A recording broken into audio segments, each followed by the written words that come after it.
Yeah, so Andor. Um, I gotta say, uh, I think it's funny how we and I think we should talk more about it once I'm done with my rewatch of season two. Um, but it's funny how when you now that I'm rewatching, right, there are some tropes there that are like you're supposed to side with these people, but only in fiction, right? So Luthen says at one point, like, "Oh, what if he's talking to Andor, and Andor says like, but what if the revolution in Gorman goes bad, and then they kill all the Gormans, and Luthen says, well, then it'll burn very brightly. And then in season one, something similar happens as well when Luthen says maybe it's time for like Mon Mothma tells Luthen, oh, how could you attack Aldani? You know, the garrison in Aldani. It's so dangerous. Now the Empire is gonna come and like oppress people a lot. And Luthen says, good. We want the Empire to oppress people a lot so that people wake up and rebel. They're walking into a trap. And it's just so mind blowing to see this framed from the perspective of the good guys when in our discourse that is in real life that is seen very clearly as the bad guys, right? Um,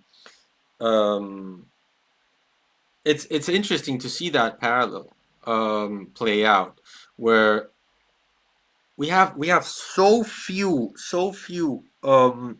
moments in TV and in pop culture where the rebels are the good guys, where the revolution is the good guy. And of those, we have even less where the rebels are the good guys, but also not entirely 100% moral, you know?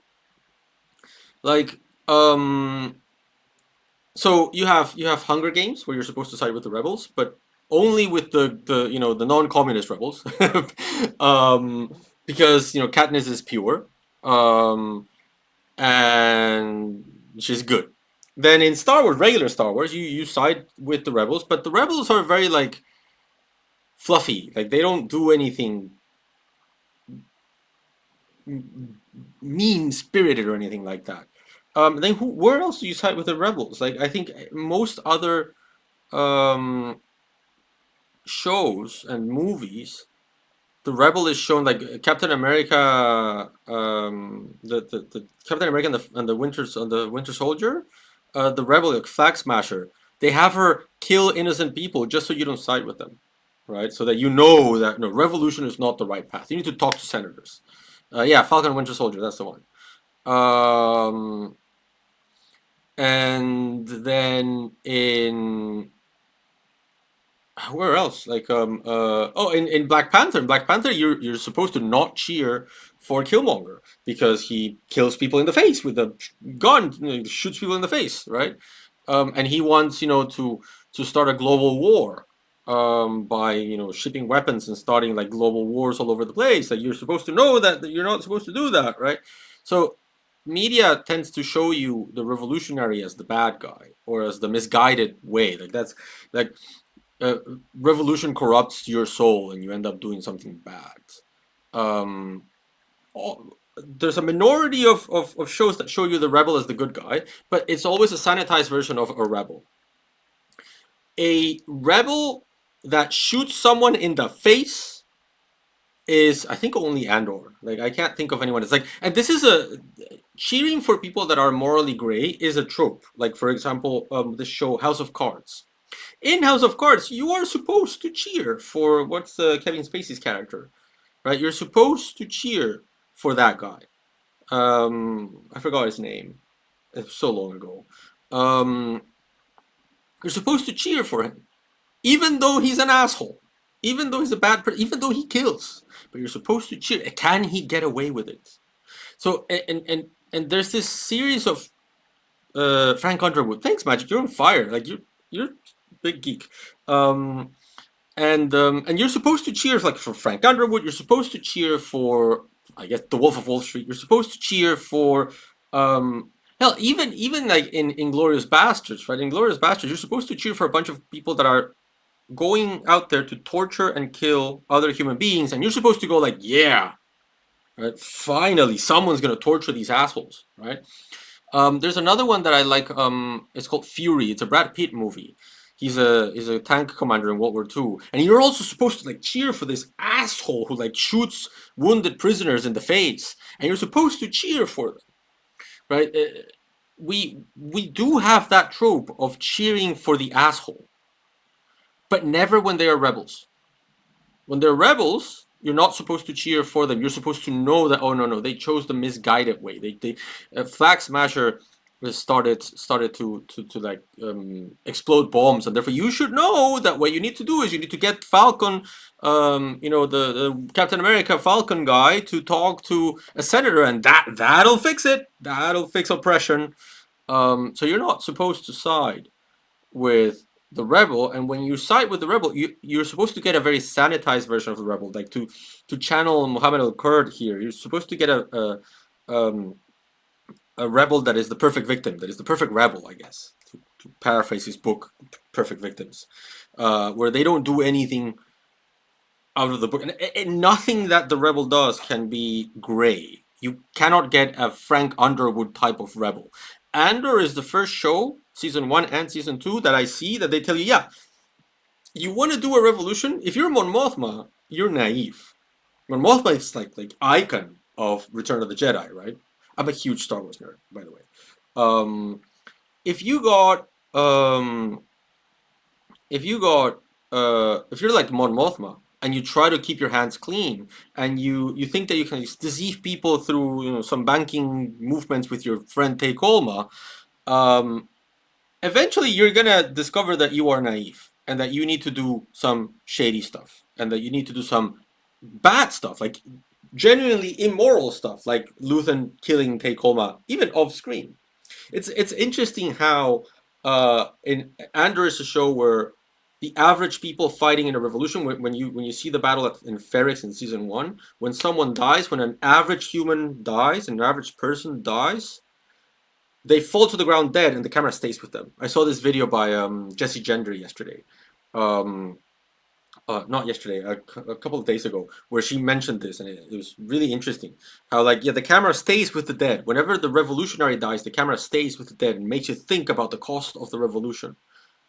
But take Kolma, the rich guy who was threatening Mon, he gets killed in the background. It doesn't matter, right? You just know that it has to be done. You assume you know that it has to be done. It's brilliant. But it is a morally great thing to do. Encouraging the Gormans to go on a revolution, knowing that they will be massacred, so that people say, oh my god, look at the massacre, we need to like support the revolution against the Empire, is also like immoral. But you're still supposed to cheer for the rebel. You're still supposed to cheer for the Rebel Alliance. You're still supposed to cheer for Luthen. Even though Luthen is 100%, by his own admission, immoral. Like he says in season 1, he talks to this like this guy Trader, this Trader inspector from the ISB, his informant, and he says like, I'm sacrificing so much. What are you sacrificing, Luthen? And he says everything. I'm sacrificing being a good person.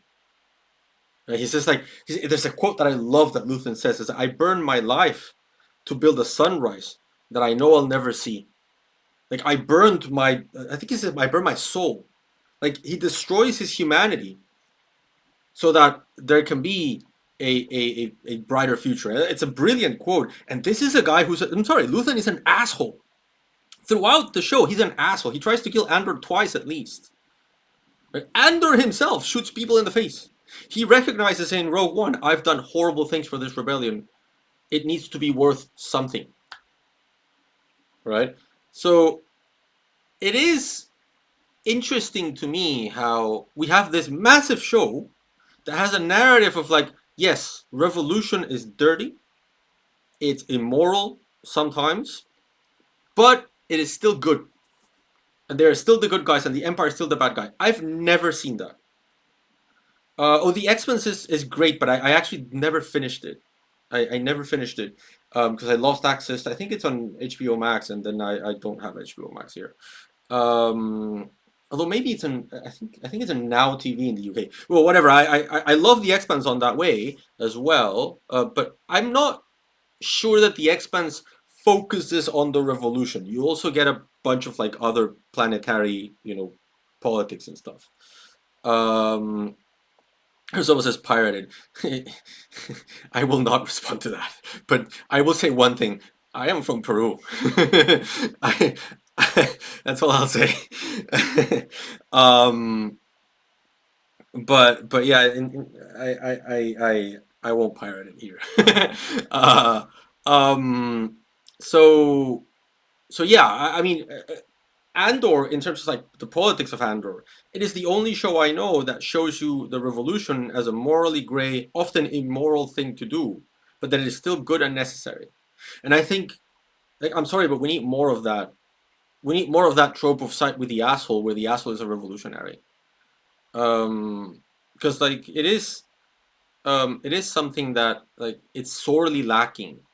This has to do with the fact that corporate actors decide content nowadays in cinema and TV, right? Yeah. So okay, so and another thing that's interesting, like Oadara and Magic are saying um stuff that engages with like the gender dynamic of Andor, which I think it's where Andor fails a little bit, if I can be honest. I feel like um well, first of all, there's Biggs's arc in season 2. Biggs was a badass like person season 1. And then she goes through torture, and I appreciate that the show stays with her PTSD. I appreciate that. But at some point there's a couple of things that happen that I go like, "Whoa, whoa, whoa. What happened?" Number 1 is like all of a sudden she gets cured because she kills Dr. Gorman, I think, Dr. Gore, the guy who tortured her. She sort of like gets cured by killing someone, and that's just not really how PTSD works. You need to do some like work on that, or even time itself helps you heal. I'm not saying don't kill the guy, kill him, but like it was just a poor execution, I think. And then the other thing is, then comes the second trauma, which is her attempted rape by an Imperial officer. The first time that Star Wars has actually depicted rape as opposed to like sexy Princess Leia, slave princess. Um, like first time that Star Wars has said the sexualization of women is bad and the oppression of women is bad. And yet there's this attempted rape, and yes, Biggs gets her "I don't need to be a damsel in distress" moment and kills the rapist. But at the same time, there's very little blowback for a person that has PTSD already, right? It's almost as if like, oh, you killed the rapist, so therefore you don't need to suffer through that. You don't need to like understand what just happened to you. No, no, no. It's just you killed the guy, so who cares? I don't think that's how rape works. I think uh, rape would also create PTSD. So why is it that torture creates PTSD but not rape? I thought that was a weird choice. Um, then there's of course the Mon Mothma part of it, like Mon Mothma selling her daughter for money for the revolution, which I don't mind as a plot device. I feel like it's the kind of things that Mon Mothma has to do to sort of like understand that her privileged upbringing is no longer um is not longer going to shield her. So I don't mind that narrative plot point. I do think that it reveals that Mon Mothma sort of um uh, is also gray, right? Is also willing to do some bad stuff. She doesn't believe in this, and she's doing it to her daughter. Although her daughter, the advantage here is that her daughter wants to, right? So, but it is still it's a messed up tradition in Chandrila, right? Um. So Magic says, Bix was such a disappointment. Um. Odora says, if we read about revolutions throughout history, many of them were morally gray, if not outright bad. They needed female writer in the Andor writers' women. Yeah, yeah, I agree with that. I don't know. I mean, some revolutions are like some revolutionary movements, I'll say, or like self-appointed revolutionary movements are bad.